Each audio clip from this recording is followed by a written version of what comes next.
Hello everyone, this is Shaili Gulati. Welcome back to my YouTube channel great door. कैसे हैं आप सभी लोग? बढ़िया हो? कल की क्लास अटेंड करी या नहीं करी? काफ़ी सारे स्टूडेंट्स ने अभी तक नहीं करी है, मुझे पता है, तो प्लीज़ अटेंड कर लो. काफ़ी इंपॉर्टेंट क्लासेस चल रही हैं, हर एक टॉपिक इंपॉर्टेंट है, तो प्लीज़ किसी भी क्लासेस को हल्के में मत लो, स्किप मत करो. वैसे अभी सैटरडे संडे है, कल परसों में तो छुट्टी तो आपको मिल ही जाएगी, बट यही कहूँगी कि स्किप मत करो. जो भी क्लास स्किप हो गई हैं कोई बात नहीं, आप ग्रेट डोर पे प्लेलिस्ट बनी है, हर एक क्लास आपको उसमें मिलेगी.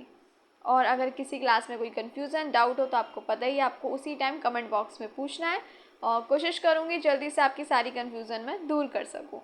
तो चलो भाई, ऑलरेडी हम बहुत कुछ पढ़ चुके हैं ह्यूमन फिजियोलॉजी से रिलेटेड, और काफ़ी हद तक हम कह सकते हैं हम काफ़ी सिलेबस जो है वो कंप्लीट कर चुके हैं और पूरा भी हम बहुत जल्दी कर लेंगे.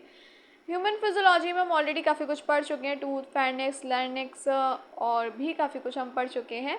ब्रीथिंग के बारे में काफ़ी कुछ पढ़ चुके हैं, और भी काफ़ी चीज़ें जैसे रेस्पिरेशन, आपका इनहेलेशन, एक्सहेलेशन, रेस्पिरेशन के स्टेप्स, और भी काफ़ी सारी चर्चा हम फर्स्ट क्लास से लेके अब तक कर चुके हैं, जो कि बहुत इंपॉर्टेंट है किसी भी कंपटीशन लेवल के लिए. अगर आप मतलब तैयारी कर रहे हैं तो सबके लिए इंपॉर्टेंट है, चाहे वो नीट हो, एल्टीग्रेड हो, टीजीटी हो, सबके लिए.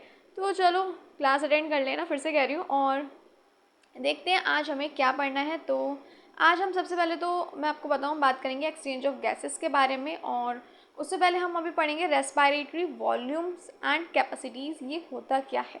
इंटरेस्टिंग टॉपिक है, क्वेश्चन आने की पॉसिबिलिटीज़ भी हैं, वो तो देखो हर टॉपिक से है. ऐसे ही झूठ बोलूँ कि भाई इससे आएगा, ये आएगा, उससे आएगा, कहीं से कुछ भी आ सकता है. आप भी जानते हैं गवर्नमेंट एग्ज़ाम की तैयारी कर रहे हो, कहीं से कुछ भी आ सकता है. किसी टॉपिक को हल्के में मत लो कि भाई ये तो ईजी है, इसमें से तो आ ही नहीं सकता. आ सकता है कहीं से भी. ईजी डिफ़िकल्ट कुछ नहीं होता. अगर हमें चीज़ आती है तो वो सब ईजी है, नहीं आती तो सब डिफ़िकल्ट है. नहीं आता तो हमारे लिए न्यूक्लियस भी डिफ़िकल्ट है, सेल के बारे में भी डिफ़िकल्ट है, सब कुछ. आता हो तो हमारे लिए उससे ईजी कुछ नहीं है चीज़ें. तो चलो स्टार्ट करते हुए आज की क्लास को, और फिर से कहूँगी अगर मेरा पढ़ाया हुआ अच्छा लगता हो और क्लासेस सब अच्छी लगती हूँ, समझ आता हो, तो प्लीज़ चैनल को सब्सक्राइब कर दीजिए. नहीं किया है, क्लासेस मंडे टू फ्राइडे चलती हैं, शाम को 6 बजे एलटी ग्रेड की और रात को 8 बजे सी टेट की, जो ऑलरेडी मैथ्स पेडागोजी की चल रही हैं, पेपर 1-2 दोनों के लिए. तो नहीं किया ना, जल्दी से सब्सक्राइब कर दो ताकि अपडेट आप तक पहुँचती रहे. तो चलो जी स्टार्ट करते हैं फिर हम अपनी प्यारी सी क्लास को, और ले लेते हैं पेन, कॉपी पेन आप भी लेते चलिए, अदरवाइज़ हो जाएगी एग्ज़ाम में दिक्कत. क्योंकि भले ही फॉर्म भर गए, अभी कोई स्पेसिफिक डेट नहीं अनाउंस हुई है, कोई मंथ नहीं हुआ, बट कभी भी हो सकता है, तो हल्के में मत लो. तो रेस्पिरेटरी वॉल्यूम जैसे हिंदी में क्या कहते हैं, हिंदी में बताना ज़रूरी है, बिकॉज हिंदी वाले लर्नर्स भी जुड़े हुए हैं, तो दोनों को लेते हुए चलेंगे हम. तो इसका मतलब हो गया आपका श्वसन, आयतन, एंड कैपेसिटी मतलब हो गया आपकी क्षमता. क्या है ये, चलो जल्दी से देखा जाए और नोट्स बना लेना. ओके, तो इमेजिन करो आपके जो प्यारे प्यारे से लंग्स हैं, फेफड़े हैं, वो हैं एक बैलून, है ना. बैलून की तरह इमेजिन कर लो, सोच लो, सोचने में क्या जा रहा है. और नॉर्मली हम जब सांस लेते हैं तो क्या होता है, नॉर्मली अंदर जाएगी हवा, एयर अंदर जाएगी, बाहर जाएगी सांस लोगे तो. लेकिन क्या होता है, कई बार एक्स्ट्रा एयर भी होती है, वो भी आउट होती है ना. And some air always inside, और कुछ हवा ऐसी होती है जो हमेशा इनसाइड रहती है, अंदर रहती है. तो ये जो अमाउंट है एयर का, इसको ही हम बोलते हैं वॉल्यूम. इस अमाउंट को ही हम बोलते हैं वॉल्यूम. नॉर्मल सांस लेते हैं तो हवा अंदर जाएगी, बाहर जाएगी, है ना. अब आप कहोगे मैम ऑक्सीजन लेते हैं, हाँ जी समझती हूँ, आपको भी पता है ये चीज़. ये एक एग्जाम्पल दिया जा रहा है आपको, बैलून से एक तरीके से कंपेयर करा जा रहा है, लंग्स को इमेजिन किया जा रहा है. तो मान लो आपके लंग्स, फेफड़े हैं एक बलून की तरह. नॉर्मली जब हम सांस लेते हैं हवा अंदर जाएगी, हवा बाहर आएगी, लेकिन कुछ हवा ऐसी होती है जो हमेशा अंदर रहती है ना, है ना. बैलून में क्या होता है, गुब्बारे में क्या होता है आपके बैलून में, बैलून में क्या होता है, और भी हवा अंदर जा सकती है और ज़ोर से इसे बाहर भी निकाला जा सकता है. लेकिन कुछ हवा ऐसी होती है जो अंदर हमेशा रहती है. जो अमाउंट होगा एयर का, ये सारा ऑल दिस अमाउंट, ये सारा अमाउंट जो होगा एयर का, यही है आपका आयतन, यानी आपकी वॉल्यूम. और जब दो और दो से ज़्यादा आयतन ऐड होते हैं, वॉल्यूम जो होती है वो दो से ज़्यादा ऐड होती है, जुड़ती है, तो हमें मिलती है क्षमता यानी कैपेसिटी. ये देखो मैं यहाँ पे आपकी इक्वेशन एक टाइप कर रही थी और वो रह गई होगी, मतलब दूसरे पेज की, तो देखो यहाँ पे गलती से आ गया, इसे इग्नोर कर देना। चलो ठीक है। जब हम दो या ज़्यादा आयतन यानी वॉल्यूम को जोड़ते हैं तब हमें मिलती है हमारी कैपेसिटी यानी क्षमता। अब बात आती है आपकी टोटल वॉल्यूम की, आपकी टीवी की। तो क्या है, नॉर्मल जो हम ब्रीथिंग लेते हैं, अंदर एयर गई और बाहर गई। जैसे हम लोग बैठे हैं, नॉर्मल सांस ले रहे हैं, बैठ के नॉर्मल ले रहे हैं, सांस ले रहे हैं, छोड़ रहे हैं, है ना। नॉर्मल जो सांस लेना हो गया, एयर के अंदर जाना और आउट, ये हो गया आपका क्या, टीवी। फिर इसका वैल्यू क्या होगा, इसका वैल्यू होगा अप्रॉक्स 500 मिलीलीटर, यानी अप्रॉक्स कह सकते हो हाफ ग्लास वाटर जितना। ठीक है।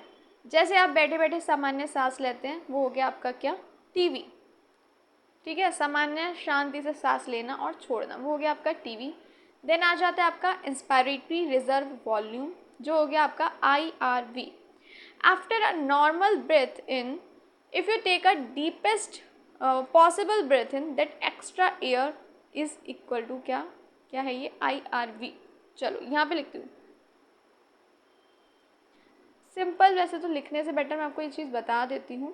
होता क्या है, अब हम नॉर्मल जब ब्रीथ ले रहे हैं, सांस ले रहे हैं, छोड़ रहे हैं, लेकिन नॉर्मल सांस लेने के बाद जब हम बहुत गहरी, है ना, बहुत गहरी सांस लेते हैं जितनी पॉसिबल है ना, तो वो जो एक्स्ट्रा एयर होगी वही होगी आपकी IRV यानी इंस्पायरेटरी रिजर्व वॉल्यूम, जिसका वैल्यू होगा अप्रॉक्स 3100 मिलीलीटर। नॉर्मल आप सांस लेते हैं, हवा अंदर गई बाहर गई, लेकिन जब आप डीपेस्ट लेते हैं, मतलब बहुत गहरी सांस ले रहे हैं, जितनी पॉसिबल ब्रेथ आप ले सकते हैं, तो वो जो एक्स्ट्रा एयर है जो अंदर जा रही है वही होगी आपकी IRV यानी इंस्पायरेटरी रिजर्व वॉल्यूम। अब मान लो क्वेश्चन पेपर में शॉर्ट में लिखा है IRV टीवी करके, तो आपको फुल फॉर्म देखो पता होनी चाहिए। फुल फॉर्म्स क्वेश्चन पेपर में काफ़ी बार देखने को मिलती ही हैं, चाहे कॉम्पिटिशन लेवल हो या ना, है ना। नॉर्मल स्कूल में भी मिल जाती है, बड़ी तो कॉम्पिटिशन लेवल है, तो फुल फॉर्म्स हमें पता होनी चाहिए सारी। क्लियर है, यहाँ तक नहीं है, इसको हम हिंदी में क्या बोलते हैं, मैं लिख देती हूँ, प्रेरणा,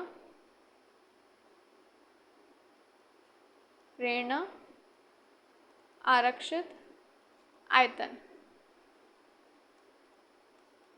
ठीक है ना।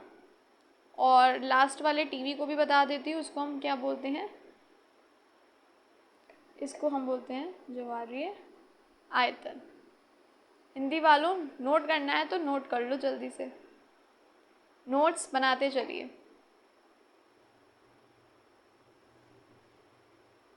नोट कर लिया, देखें नेक्स्ट वाला। चलो नेक्स्ट आ जाता है आपका एक्सपायरेटरी रिजर्व वॉल्यूम यानी आपका ERV। After a normal breath out, if you blow air out with force, that extra air क्या होगी, ERV। नॉर्मल सांस हम लेते हैं, छोड़ते हैं, ठीक है। जब हम नॉर्मल सांस छोड़ते हैं और उसके बाद हम क्या करते हैं, फोर्स के साथ और एयर जो हम छोड़ते हैं, तो वो जो एक्स्ट्रा एयर होगी वही होगी आपकी ERV यानी एक्सपायरेटरी रिजर्व वॉल्यूम। इसको हिंदी में क्या कहते हैं ये भी मैं लिख देती हूँ, उत्सर्जन आरक्षित आयतन। नॉर्मल सांस छोड़ने के बाद अब जब जोर से सांस बाहर की तरफ छोड़ते हैं, तब वो जो एक्स्ट्रा एयर होगी वो होगी आपकी ERV। क्लियर है या नहीं है। और जो लेफ्ट ओवर एयर होगी उसे हम कहते हैं RV। वैल्यू होगा इसका अप्रॉक्स 1200 मिलीलीटर। और याद रखने वाली चीज़ें, समझने वाली चीज़ें, कोई दिक्कत आ रही हो तो कमेंट बॉक्स में बताना। क्लियर है। फोर्थ वाला देखिए, फोर्थ है आपका RV यानी residual volume. Even after forceful blowing, some air always stays inside the lungs so that lungs don't collapse.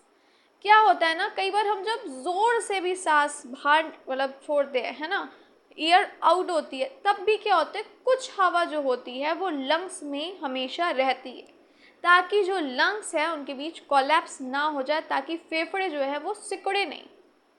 ये चीज़ याद रखना है ना, सारे पॉइंट्स याद रखने वाले हैं, कुछ भी हल्के में मत लो, ताकि क्या हो, जो आपके लंग्स हैं, आपके फेफड़े हैं, वो सिकुड़े नहीं। इसलिए हमेशा कुछ एयर ऐसी होती है जो हमेशा अंदर रहती ही है। यही जो हवा है यही है आपकी RV, है ना। वैल्यू क्या होगी इसकी, अप्रॉक्स 1200 मिलीलीटर। क्लियर हो गया यहाँ तक या नहीं बताओ। यानी हल्की फूंक हो गई आपकी टीवी, है ना। और भारी गहरी फूंक क्या हो गई आपकी IRV। ये नोट कर लो, फिर बताती हूँ चलो शॉर्ट में, याद रहे आपको। यहाँ तक हो गया ना, देखिए चलो छोटू छोटू में लिख देती हूँ। आपकी हल्की फूंक हो गई, जैसे हम नॉर्मल सांस ले रहे हैं छोड़ रहे हैं, टीवी, है ना। और बड़ी गहरी फूंक वो हो गई आपकी IRV, ठीक है। और ज़ोर से जब आप बाहर मतलब आउट करें, हवा निकाल जा रही है बाहर, ज़ोर से बाहर की हवा, वो क्या हो गई आपकी ERV। और जो भाई बैलून में हमेशा बची हुई हवा होती है, बैलून में जो हमेशा लंग्स में जो हवा हमेशा रहती है, इनसाइड हवा जो रहती है, वो क्या हो गई आपकी RV।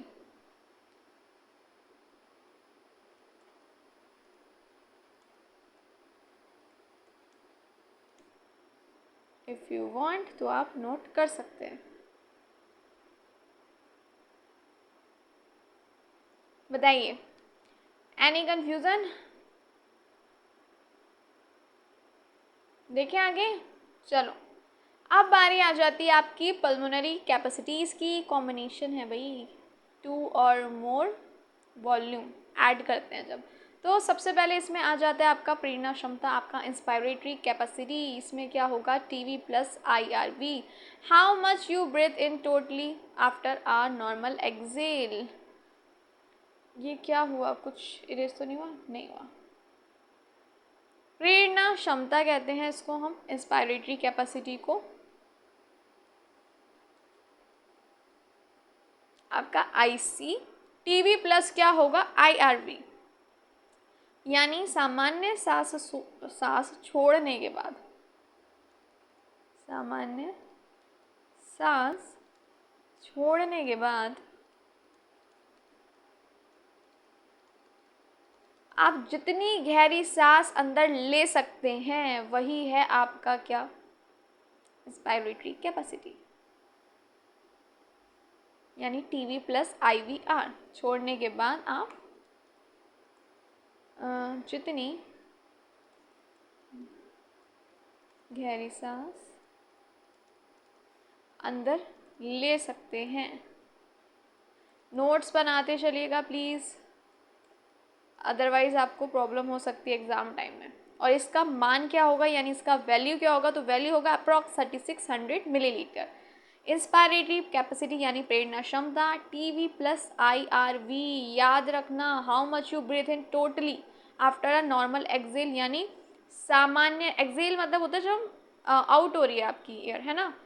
एक्सेल आप सांस छोड़ रहे हैं, तो सामान्य सांस छोड़ने के बाद आप जितनी गहरी सांस अंदर ले सकते हैं वही है ये, जिसका मान यानी वैल्यू होगा अप्रॉक्स 3600 मिलीलीटर। क्लियर है, नोट कर लिया। बढ़ा जाए ना आगे। फिर आ जाती है आपकी एक्सपायरेटरी कैपेसिटी यानी EC, TV प्लस ERV। मैंने कहा था ना, कैपेसिटी हमें कैसे मिलती है, जब हम 2 या 2 से ज़्यादा वॉल्यूम को ऐड करते हैं तब हमें मिलती है क्षमता यानी capacity. How much you can breathe out totally after a long inhale. चलो देखा जाए क्या है। सबसे पहले तो एक्सपायरेटरी कैपेसिटी ये हो गई आपकी उत्सर्जन क्षमता। उत्सर्जन, एक सेकेंड, उत्सर्जन क्षमता, expiratory capacity. How much you can breathe out totally after normal inhale. Normally सामान्य जब आप सांस लेते हैं उसके बाद आप जितनी भी एयर जब आपकी बाहर जा रही है वो, है ना, यानी नॉर्मल सांस लेने के बाद आप जितनी हवा बाहर निकाल सकते हैं वो है, जिसका वैल्यू मान होगा आपका अप्रॉक्स 1700 मिलीलीटर। क्लियर हो गया ना, सामान्य सांस लेने के बाद आप जितनी सांस बाहर निकाल सकते हैं वही है ये एक्सपायरेटरी कैपेसिटी। थर्ड वन है आपका फंक्शनल रेसिडुअल कैपेसिटी यानी FRC, एंड याद रखिएगा FRC इज इक्वल टू कैसे मिलेगा आपको ये functional residual capacity, ERV plus RV। Air that remains in lungs after a normal breath out keeps alveoli open, value होगा अप्रॉक्स 2400 मिलीलीटर। तो भाई सबसे पहले तो बता दिया जाए इसको हिंदी में क्या कहते हैं, है ना, पहले ले ले हम भी। जीवन्य क्षमता, जीवन्य क्षमता यानी आपकी, नहीं ये जीवन्य क्षमता नहीं होगी, ये तो आपकी, वो तो आपकी वाइटल होगी, ये होगी आपकी कार्यात्मक, फंक्शन है ना, कार्य या है ये कार्यात्मक रेसिडुअल कैपेसिटी है ना, तो अवशिष्ट होगा, अवशिष्ट क्षमता। नॉर्मल सांस छोड़ने के बाद जो बची हुई एयर होगी लंग्स में, वो है ये। क्लियर है या नहीं? और ये जो होती है एल्वोलाई को ओपन रखती है, जिसका वैल्यू यानी मान होगा अप्रॉक्स 2400 मिलीलीटर। नोट कर लीजिए मान, ये एल्वोलाई को खुले रखती है। नॉर्मल सांस छोड़ने के बाद जितनी भी बची हुई सांस होगी, और ये क्या करती है, एल्वोलाई को ओपन रखती है, और जिसका वैल्यू होगा अप्रॉक्स 2400 मिलीलीटर। नेक्स्ट देखें अब हम, नेक्स्ट आई थिंक होगा आपका वाइटल कैपेसिटी। हाँ जी, फोर्थ वन VC। इसमें क्या होगा, दो या दो से ज़्यादा जब मिलते हैं आपके वॉल्यूम, तब हमें मिलती है कैपेसिटी, है ना। तो इसमें क्या होगा, IR plus TV plus ERV। Maximum air you can move out after a deepest possible in. भाई आपने गहरी सांस ली है ना, खूब गहरी सांस ली, उसके बाद जो ज़्यादा से ज़्यादा जो एयर होगी जो आप बाहर निकालते हैं, वो है ये, जिसका मान होगा अप्रॉक्स 4800 मिलीलीटर। हिंदी में इसको क्या बोलते हैं, वाइटल कैपेसिटी को हम बोलेंगे, जो मैंने अभी पहले बताया था, जीवन्य क्षमता। गहरी सांस लेने के बाद आप जितनी अधिकतम हवा बाहर निकाल सकते हैं, और इसका वैल्यू हो गया आपका 4800 मिलीलीटर। और इसको हम क्या बोलते हैं, वाइटल बोलते हैं, क्योंकि it shows your lung health, या आपकी लंग की सेहत शो करता है। क्लियर है या नहीं? फेफड़ों की सेहत बताता है, शो करता है, इसलिए हम इसे बोलते हैं वाइटल कैपेसिटी। क्लियर है? नेक्स्ट देखा जाए, 5 हैं ये टोटल। फिफ्थ है आपकी टोटल लंग कैपेसिटी, यानी आपका TLC VC plus RV। The fullest capacity of lungs including residual, फेफड़ों की पूरा भरने की क्षमता, यानी टोटल लंग कैपेसिटी मतलब कुल फेफड़ों की क्षमता, है ना, कुल फेफड़ों की क्षमता। पेन ले लेती हूँ एक second. The fullest capacity of lungs यानी फेफड़ों की पूरे भरने की क्षमता, जिसमें आपकी रेसिडुअल भी इंक्लूड होगी, और वैल्यू होगा आपका अप्रॉक्स 6000 मिलीलीटर यानी 6 लीटर। यहाँ पे लिख देती हूँ, फेफड़ों की पूरे भरने की क्षमता, जिसमें क्या इंक्लूड होगा आपका रेसिडुअल भी, यानी जिसमें अवशिष्ट हवा भी शामिल है।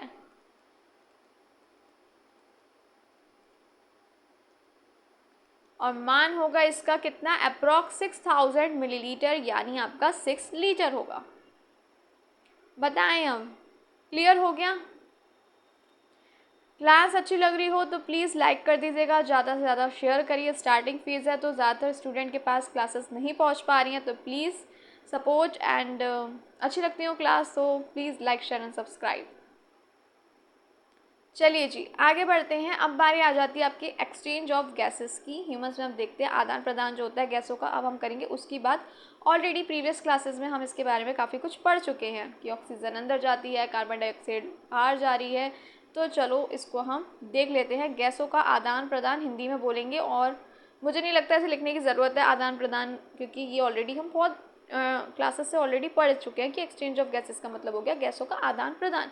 मेन जो गैस एक्सचेंज होगा, मेन जिन गैसेस का आदान प्रदान होगा वो हो गया आपके ऑक्सीजन और carbon dioxide. Oxygen goes from alveoli then blood then tissues, carbon dioxide goes from tissues and blood then alveoli। चलो देखते हैं जल्दी से इसको। तो क्या होता है इसमें, जो आपका ऑक्सीजन हो गया यानी आपका O2 हो गया, तो गोज फ्रॉम एल्वोलाई यानी आपका फेफड़ों की जो थैली होती है ना, गोज फ्रॉम एल्वोलाई। एल्वोलाई हम कह सकते हैं फेफड़ों की थैली से, फेफड़ों की थैली से कह सकते हैं ना, हम ऑलरेडी पढ़ चुके हैं क्या होती है। कहाँ जाएगी, आपके ब्लड में, और उसके बाद कहाँ तक जाएगी, ये टिश्यूज़ तक। क्लियर है, इतनी बात समझ आई। फिर आपकी कार्बन डाइऑक्साइड क्या होगी, वो इसे इरेज कर दूँ, बताओ जल्दी, या नेक्स्ट पेज पे लिख देती हूँ। फिर आपकी जो CO2 हो गई आपकी कार्बन डाइऑक्साइड, ये क्या होगी भाई, टिश्यूज़ से कहाँ जाएगी, ब्लड में। फिर कहाँ तक जाएगी, ये एल्वोलाई तक। क्लियर है, ये जो प्रक्रिया है ना, ये होती है आपकी सिंपल डिफ्यूज़न से। ये चीज़ याद रखना, ये जो एक्सचेंज होगा ये किससे होगा, सिंपल डिफ्यूज़न से होगा। जल्दी से कर लो, फिर हम आगे बढ़ें। यहाँ तक कोई कन्फ्यूज़न हो तो प्लीज़ मुझे कमेंट बॉक्स में आप पूछ सकते हैं मुझसे, और कोशिश करूँगी विदिन मिनट्स आपको रिप्लाई कर सकूँ। और बाकी फिर से कहूँगी, क्लासेस अच्छी लगती हों तो please don't forget to like share and subscribe. चलिए, ये जो एक्सचेंज होगा ये किससे होगा, by simple diffusion. Why simple diffusion, क्यों भाई सिंपल डिफ्यूज़न क्यों, क्योंकि जो गैसेस होती हैं वो हाई कॉन्सेंट्रेशन से लो कॉन्सेंट्रेशन की ओर जाती हैं। ये चीज़ हम चाहते हैं कि गैसेस कहाँ से मूव होंगी, हाई कंसंट्रेशन, इसको हम हाई पार्शियल प्रेशर भी कह सकते हैं। हो सकता है आपको क्वेश्चन में हाई पार्शियल प्रेशर लिखा हुआ मिल जाए और आपको मैम ने ऐसा कुछ नहीं बताया, तो बता रही हूँ, हाई कंसंट्रेशन कह सकते हो, हाई पार्शियल प्रेशर से कह सकते हो, लो कॉन्सेंट्रेशन या लो पार्शियल प्रेशर तक मूव होती हैं आपकी गैसेस। इसमें किसी भी ऊर्जा की यानी एनर्जी की नीड नहीं होती, पैसिव प्रोसेस है ये। और आप कह सकते हो driving force is equal to difference in partial pressure. Clear है या नहीं है, जल्दी से नोट कर लो। कोई दिक्कत हो तो बता देना। ये जो आपका पार्शियल प्रेशर डिफरेंस की बात मैं कर रही हूँ, पार्शियल प्रेशर डिफरेंस, ये हो गया आपका आंशिक दाब का अंतर। क्लियर है या नहीं है,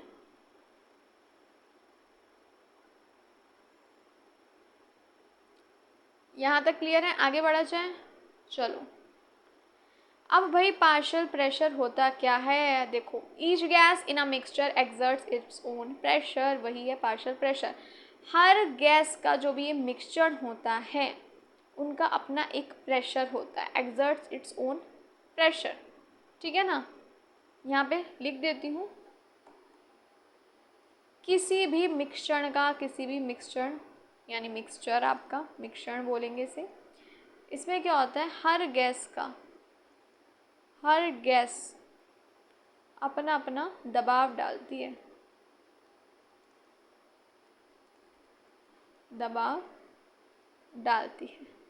और इसको ही हम बोलते हैं क्या, पार्शियल प्रेशर। नोट कर लीजिए। और जो ये डिफ्यूज़न होता है ये हमेशा पार्शियल प्रेशर के डिफरेंस पे डिपेंड करता है, ये चीज़ याद रखना, उस पर निर्भर करता है।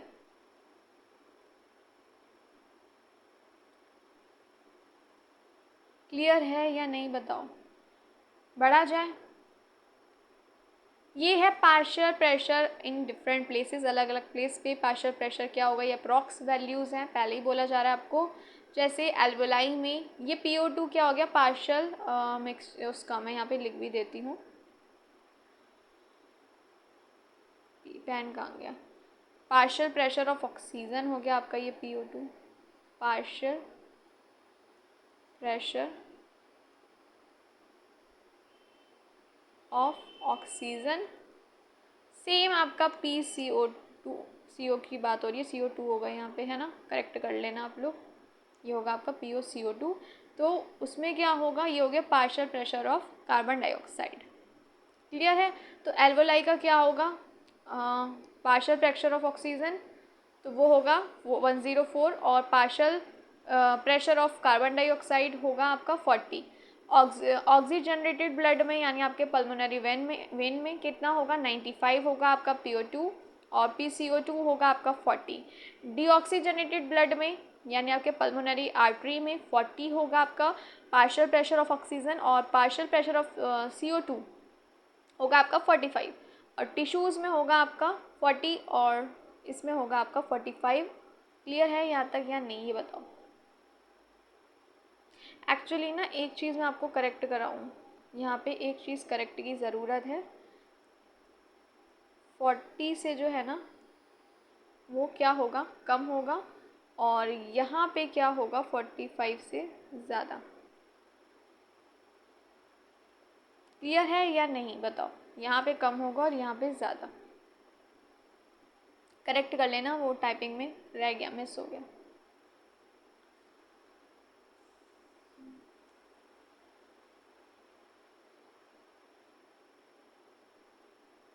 यहाँ तक हो गया। देखो हमारी जो सांस हम लेते हैं, सांस की जो हवा है ना, वो कई गैसों का मिक्सचर है ना, आपको पता ही होगा। जैसे O2 हो गया आपका, ऑक्सीजन हो गया, N2 हो गया आपका, नाइट्रोजन हो गया, CO2 हो गया, है ना। जब क्या होता है, अलग अलग सांस जो होती, गैसेस जो होती हैं वो एक साथ मिलती हैं जब, तो क्या होता है, हर गैस अपना अपना दबाव डालती है, ठीक है ना। ये चीज़ याद रखना। और इस दबाव को, इस जो दबाव होता है, देखो अलग यहाँ पे लिख देती हूँ, जब अलग अलग गैसेस एक साथ मिलती हैं, है ना, एक साथ मिलती हैं, तो क्या होगा, तो हर गैस अपना अपना दबाव डालेगी।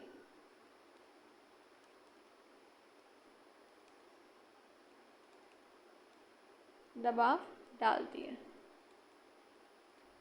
इस दबाव को ही हम क्या कहते हैं, आगे पेज ओपन कर रही हूँ मैं, इस दबाव को उस गैस का पार्शियल प्रेशर हम कहते हैं। जैसे अभी आपने देखा, ये देखो, जैसा कि आपने यहाँ पे देखा, एल्वोलाई प्लेस जो हो गया आपका, यहाँ पे आपका पार्शियल प्रेशर ऑक्सीजन का कितना होगा, 104, और partial pressure of carbon dioxide यानी PCO2 है, ये मैं पहले बोली हूँ PCO2, यहाँ पे देखो लिखा भी है मैंने PCO2, तो कितना होगा यहाँ 40 होगा। तो ये प्लीज़ नोट कर लीजिए, काफ़ी इंपॉर्टेंट है ये।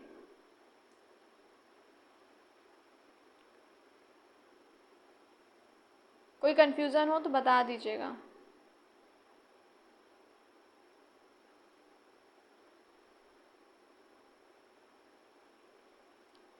हो गया यहाँ तक नोट, कोई कन्फ्यूज़न है तो बताओ।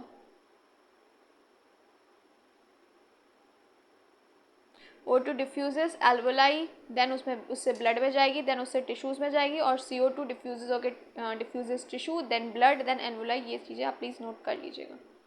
अच्छा, क्यों ये पार्शियल प्रेशर, ये भी मैं, क्यों ज़रूरी है पार्शियल प्रेशर, ये बताओ। वाई, है ना, क्यों ज़रूरी है बताओ, क्यों ज़रूरी है आपका पार्शियल प्रेशर, बताओ।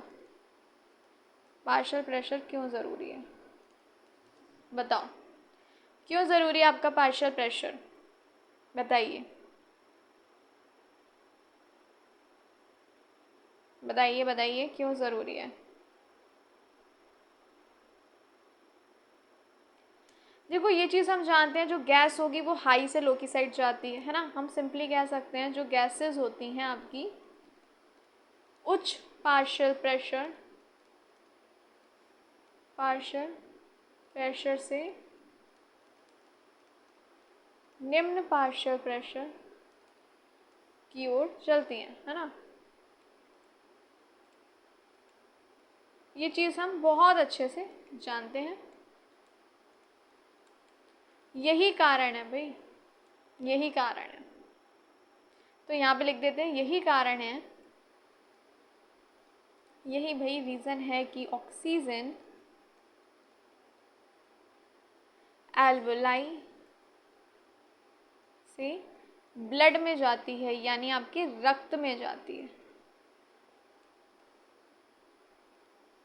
देखो मैंने 2 बार लिख दिया ब्लड में, चलो ऐसे करके लिख देती हूँ, है ना, यानी रक्त में जाती है।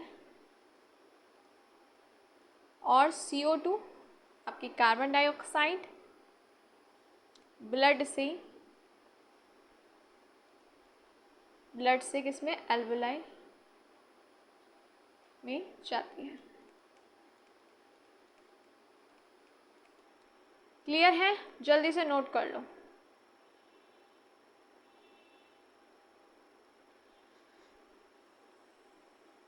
क्लियर है या नहीं है बताओ यहाँ तक? अब तक का टॉपिक सब क्लियर हो गया? चलो इसका एक एग्जाम्पल देखते हैं।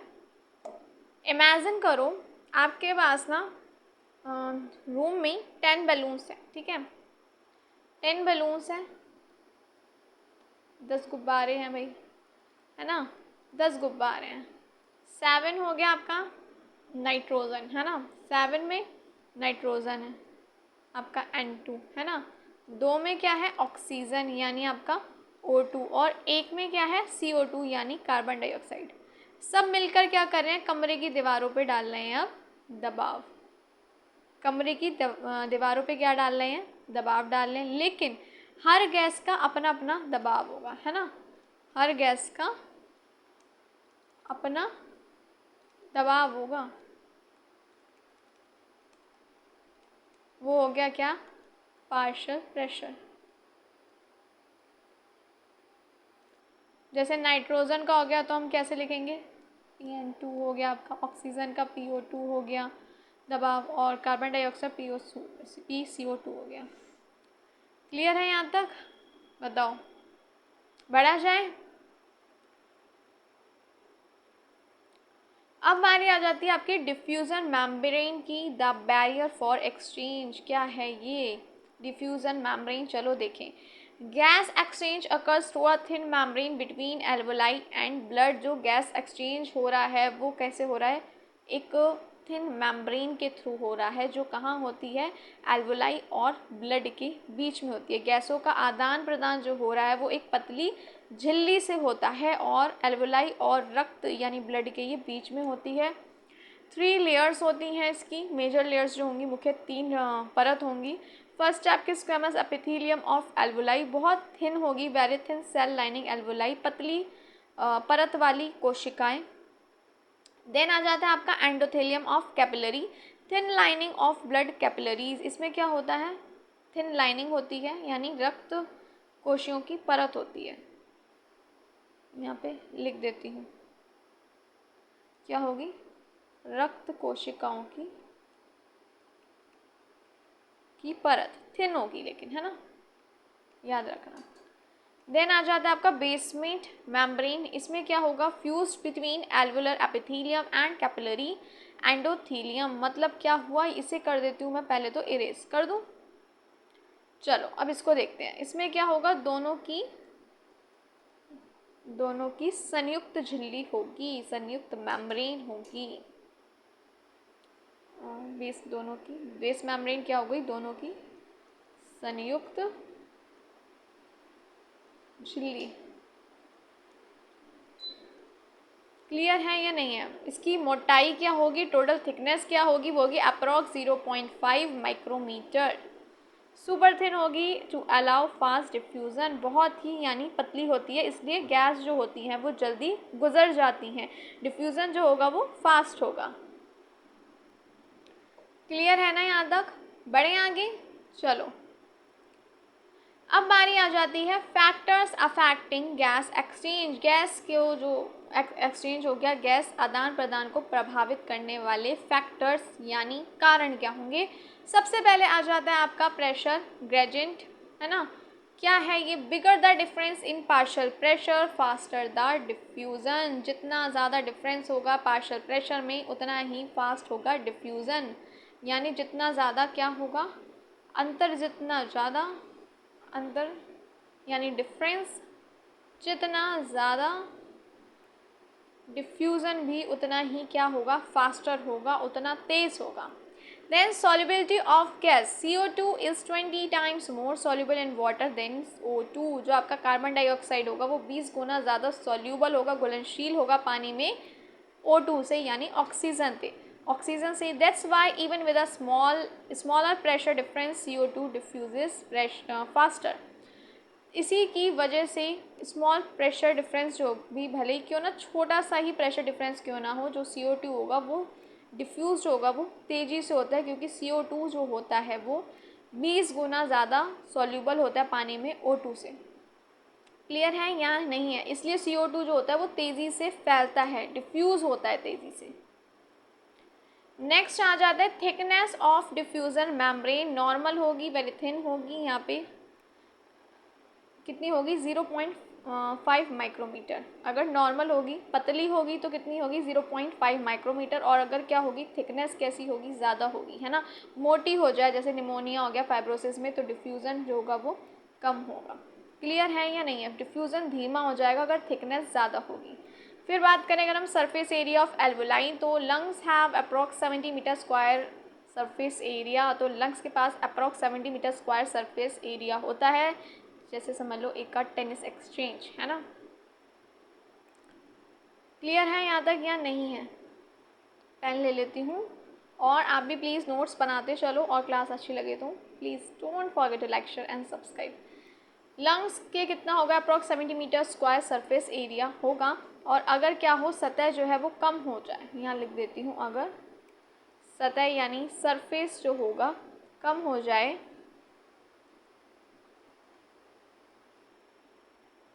जैसे एम्फिसिमा में, तो क्या होगा, जो आदान प्रदान है वो घट जाता है, एक्सचेंज जो होगा वो कम हो जाएगा, घट जाता है। अब बारी आ जाती है आपके रक्त प्रवाह की, यानी ब्लड फ्लो की। Continuous blood flow in capillaries maintain the gradient. जो होगा कंटिन्यूस, अगर ब्लड फ्लो होता रहेगा कैपिलरीज में, तो जो आपका ग्रेडियंट है वो क्या रहेगा, मेंटेन रहेगा। यानी लगातार रक्त बहना ज़रूरी है, ब्लड फ्लो ज़रूरी है, ताकि दबाव का अंतर बना रहे। यहाँ तक हो गया, बताओ जल्दी, आगे बढ़ा जाए। अब आ जाता है स्टेप वाइज गैस एक्सचेंज। तो बात आ जाती है लंग्स की, देन टिश्यूज़ की। ये दो हमें देखने हैं और हम इसे आराम से समझेंगे भी, है ना। शांति से चलो इसे समझते हैं। सबसे पहले हम देखते हैं लंग्स का, है ना। लंग्स की ये देख लो, फिर से चेक करा रही हूँ। लंग्स की बात करेंगे, एल्वोलाई टू ब्लड देन भी यहाँ पे देखते हैं, ठीक है।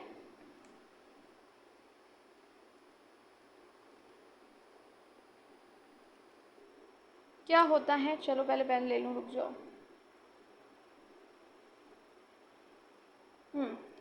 जब हम सांस लेते हैं, ब्रीथ इन होता है, यानी जब हम सांस लेते हैं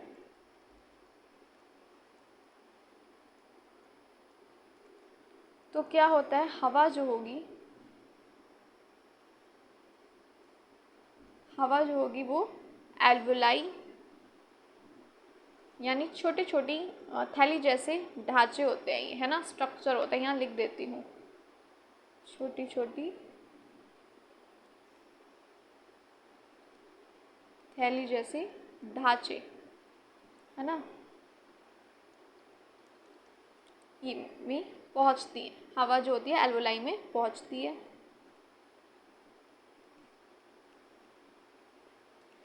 ठीक है ना। जब हम सांस लेते हैं तो हवा कहाँ पहुँचती है, एल्वोलाई में पहुँचती है, ठीक है। यहीं पर क्या होता है, नेक्स्ट पेज ओपन कर रही हूँ और आपको टाइम पूरा मिलेगा नोट करने का, तो उसकी टेंशन नहीं लेना, है ना। यहाँ पर क्या होता है, यहाँ पर जो आपकी O2 है, ऑक्सीजन है, वो ज़्यादा होती है ना, ऑक्सीजन ज़्यादा होती है, और आपकी कार्बन डाइऑक्साइड यानी आपकी CO2 होगी यहाँ पे कम। ये चीज़ आपको याद रखनी है, ठीक है ना। जैसे कि आपका PO2 है ना, आपका एल्वुलाई में हो गया अगर, तो कितना होगा, जैसे 104 mmHg है ना। यहाँ पे आ नहीं रहा पूरा, रुक जाओ, mmHg नीचे ही लिखना पड़ेगा लगता है सही से।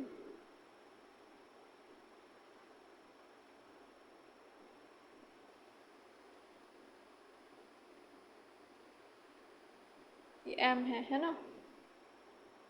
मज़ा ही नहीं आ रहा है, यहाँ पे खिचड़ी पक रही है।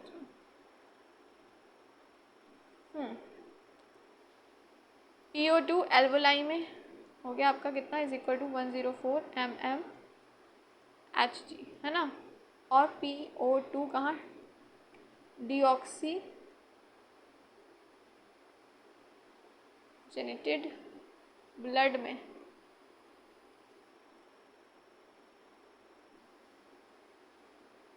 कितना होगा, is equal to 40 mmHg। Note कर लो, जल्दी से नोट कर लीजिए। ऑक्सीजन हमेशा ज़्यादा दबाव से कम दबाव की ओर जाती है, ठीक है ना। ऑक्सीजन हमेशा ज़्यादा दबाव से कम दबाव की ओर जाती है, इसलिए जो O2 होती है आपकी, O2 जो होगी क्या होगी, एल्वुलाई से ब्लड में चली जाती है।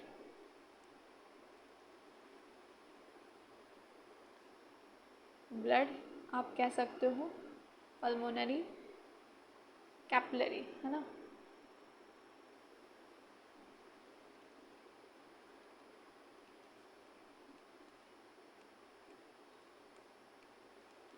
नोट करना चाहो कर लो, और अगर कोई दिक्कत आ रही हो तो बताना।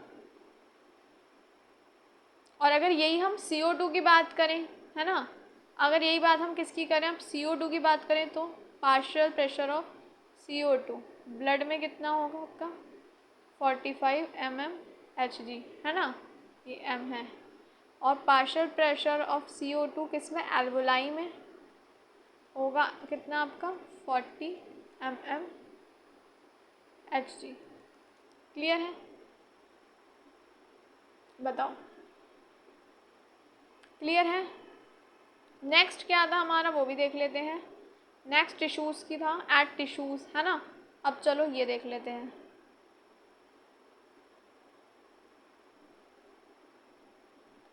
अब बारी आ जाती है आपकी टिश्यूज़ की, है ना।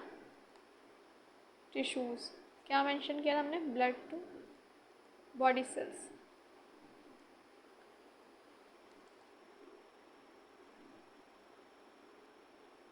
अब क्या होगा, अब क्या होगा, अब जो ऑक्सीजन से भरपूर है ना, ऑक्सीजन से भरपूर यानी ऑक्सीजनेटेड, भरपूर यानी आपका ऑक्सीजनेटेड जो रक्त होगा, ऑक्सीजन से भरपूर जो ब्लड होगा, वो टिश्यूज़ तक पहुंचता है, यानी ऊतक तक।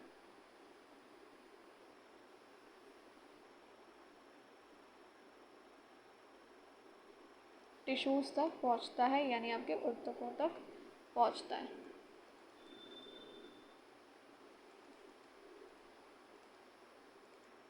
क्लियर है। अब ऑक्सीजन से भरपूर जो ब्लड होगा वो आपका टिश्यूज़ तक पहुंचता है।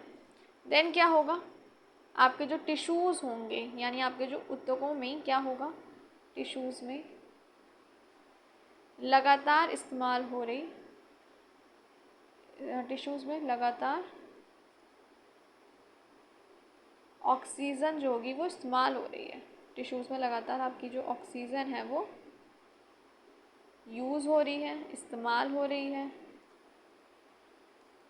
इसलिए क्या होगा वहाँ, इसलिए वहाँ जो O2 है वो कम होगी और CO2 ज़्यादा होती है।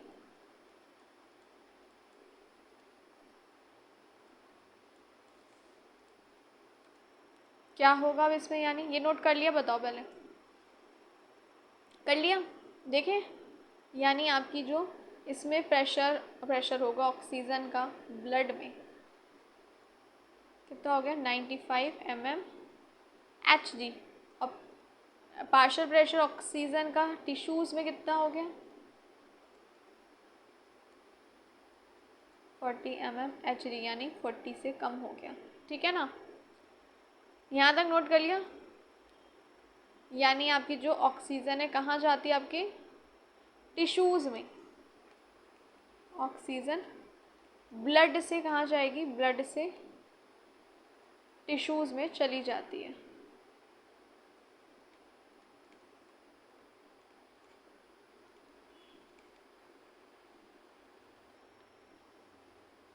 नोट कर लीजिए। अब यही केस में अगर हम बात करें, अभी हम बात करें अगर आप CO2 की, उसका क्या, ये नोट कर लो, फिर देखते हैं। देखें, चलो अगर बात करें हम अब CO2 की, तो pressure of CO2 tissues 45 mmHg से क्या होगा, ज़्यादा होगा। और ब्लड में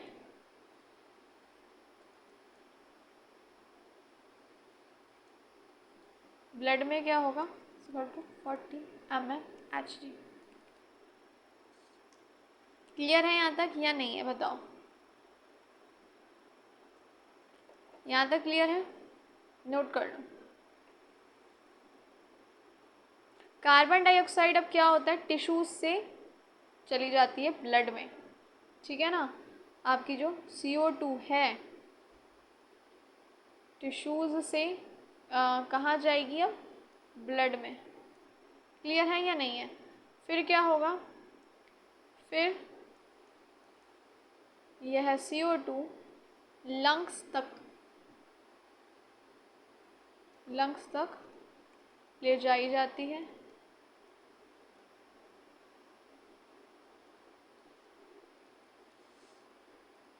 ताकि बाहर निकल सके।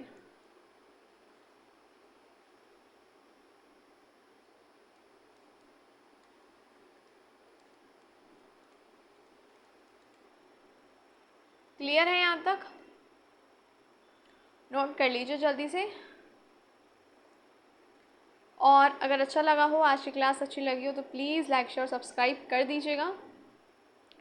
एक बार ये भी देख लीजिए, आप नोट करना चाहें तो ओपन कर देती हूँ, शॉर्ट में अगर नोट करना चाहें तो। यही चीज़ मैंने आपको डिटेल में बताई, और यही सब शॉर्ट में मेंशन है। सारे स्टेप वाइज आपका जो गैस एक्सचेंज के दोनों स्टेप हो गए, at lungs and at tissues, यही मैंने अभी आपको डिटेल में बता दिया, और यही हो गया आपका शॉर्ट में अगर आप नोट करना चाहें तो। कोई भी कन्फ्यूज़न हो किसी क्लास में तो आप कमेंट बॉक्स में पूछ सकते हैं, कभी भी, चाहे फर्स्ट क्लास हो, चाहे आज की क्लास हो, कोई भी हो, जब जितनी भी अभी तक ग्रेड टूर पे हुई हैं सब में। और ज़्यादा से ज़्यादा शेयर करिए, ताकि ज़्यादा से ज़्यादा स्टूडेंट्स को बेनिफिट मिल सके। स्टार्टिंग फेज़ है तो ज़्यादा स्टूडेंट्स तक अभी तक क्लासेस पहुंच नहीं पा रही हैं, तो प्लीज़ ज़्यादा से ज़्यादा स्टूडेंट के साथ शेयर करिए, चाहे नीट के हों, TTT के हों, CTET के हों, सबके लिए क्लासेस हेल्पफुल। और CTET का भी हमारा चल ही रहा है बैच, आपको पता ही है, 8 बजे होती हैं क्लासेस। चलिए, नोट कर लिया।